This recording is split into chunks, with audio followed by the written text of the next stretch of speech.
Today we're going to be talking about a team who had the worst defense in NFL history through the first 6 weeks. Yes, the Seattle Seahawks. Even after trading for Jamal Adams, they simply just gave up way too many passing yards through the first 6 weeks.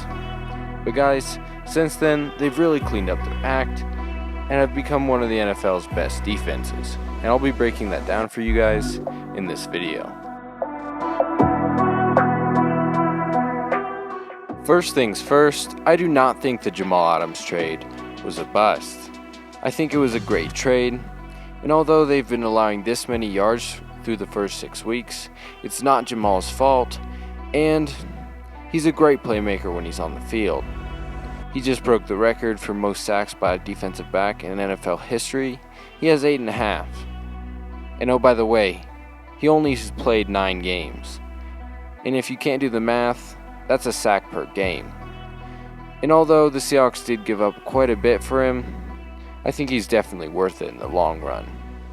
So guys, I'm not going to try to focus on how bad the defense was in the first 6 weeks. I'm going to try to focus on how good it is now. And although they did allow 479 yards per game in the first 6 weeks, since then, they've allowed 314. And if you take out the game against Buffalo, they've allowed 296.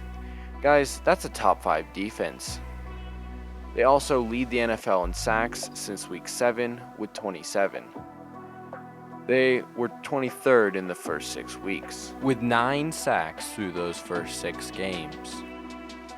So anyone that says Seattle is not a Super Bowl contender because of their defense is dead wrong. Because you can't look at the first 6 weeks, you gotta look at when it matters, late in the season. And since week 7, like I said, they're leading the NFL in sacks and have only allowed 314 yards a game, which is top 5.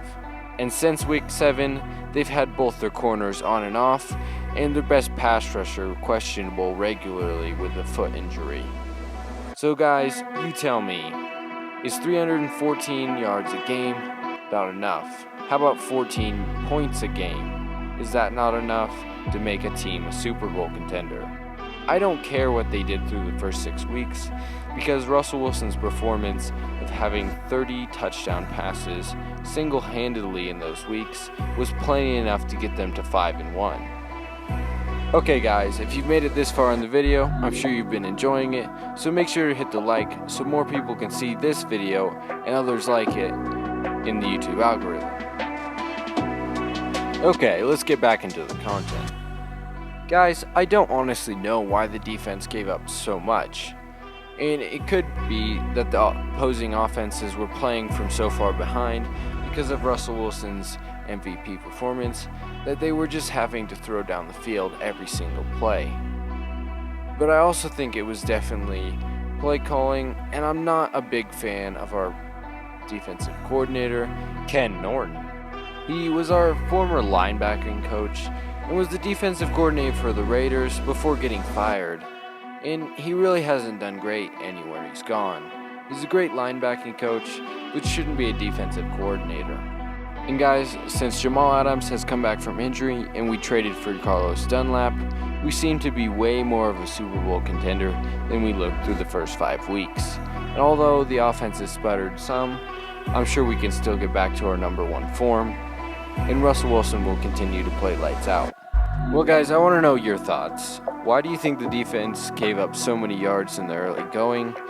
And do you think Jamal Adams was a waste of a trade?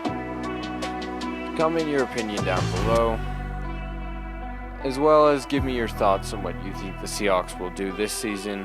Make sure to hit the like if you got value and you enjoyed the video. And if you want more videos like this weekly, make sure to hit the subscribe. And if you're already subscribed, make sure to hit the notification bell not to miss any of my future videos. Well guys, that's just about all I have for today.